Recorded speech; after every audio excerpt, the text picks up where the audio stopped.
Today's task is focused on organizing the room. You can see we have so many different items that should be in their correct spots. Now I just bought a new tripod, so I'm really hoping this one works out great. So far, it feels sturdy. These bins, I would definitely recommend. You always need to have boxes so you can, grab your supplies, locate them in there. It's just an easier way to keep everything in one place and not have it scattered as you can see from this video. So just put everything into its correct spot and it works out much better. This one I'm specifically using it just to hold in the items that would usually be on my desk. That way I can have more free space to cut fabric or whatever it is that I need to work on. You can never go wrong with shelves. I use these particularly for my little pouches so I can just retrieve them easily. So depending on the products that you have, they're definitely very useful to just easily get your items. This scissor compartment would definitely recommend. I'll link it down below the company. And I also have my different box of charms, which, by the way, if we take a little look at them, you can see so many different colors. These were so much fun to make.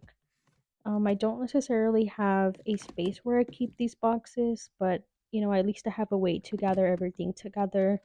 I guess some of my favorites, like I love this little donut one. I think that one's glazed. Yeah, it is. And then I have this other one over here in bigger sizes. So just a bunch of cute things. The little chocolate chip, a little heart, which can never go wrong with that. But yeah, needs to have its own dedicated space. And again, keeping all your items together helps you to not misplace, anything. So that's what I'm trying to do is to gather all my items together. Next thing that I would recommend are these bins right here. These have been super, super helpful for these small items. I got these from Amazon. Might have been like $35, $40, but has been super helpful since the first day that I got it. Adding the labels makes it even better. They open up super easily and I know where to find my things when I need them. I'll tag the company for the sticker holder. And it's actually the same company as the scissor compartment. They have a bunch of pegboard accessories, so they were kind enough to collaborate with us and supply these items.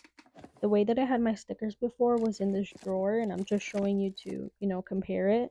But that got really messy and confusing.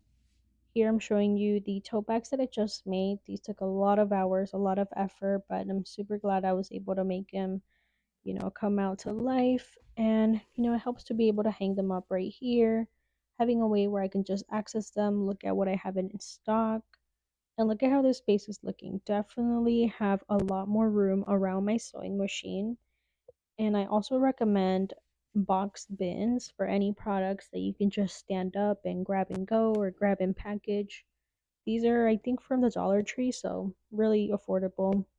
This is the other side of my desk, also looking nice and clean. Now I get a lot of questions about my pegboard. Now there's a lot of options on the market. I got mine from the Dollar Tree. They also came with the silver clips that you could buy. I think it was in a 4-pack. But I mean, it was affordable. I did have to buy several items, so that could add up.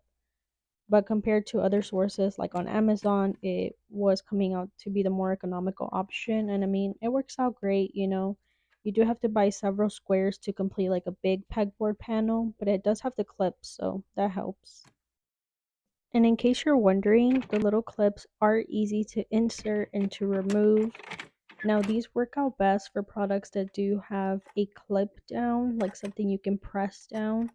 Otherwise, you would always have to be removing it in order to get your product.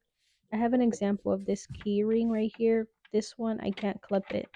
So obviously, I would have to remove and then reattach it. So that can get a little bit annoying, but it's something to think about.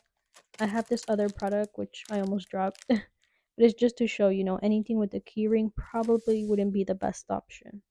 Now, when it comes to organizing your fabrics, I know people do it in different methods. This is the one that works out for me, keeping everything in a box. Now, I do color sort it, so it makes it, much simpler. Now, I had to stop recording so I could take it out because it was heavy.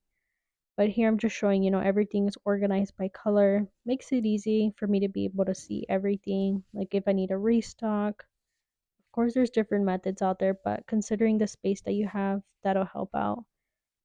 So remember, shelves, basket, boxes, having drawers, it is all super helpful for organizing your items. I mean, how else are you supposed to sort small items, bigger items, different collections? These are all super helpful pieces. And the room is organized again. And so that's it for today's video. I hope you were able to get some valuable information from the companies that I have used, some organization techniques. Now, obviously, designing your craft room is going to be up to you. But, the whole point of this video was just to provide some information, maybe some inspiration, and we can all learn from one another. But that's going to be it for today. I hope to be making another video soon, and that you'll also be watching that one so you can also stay informed and behind the scenes look at my small business.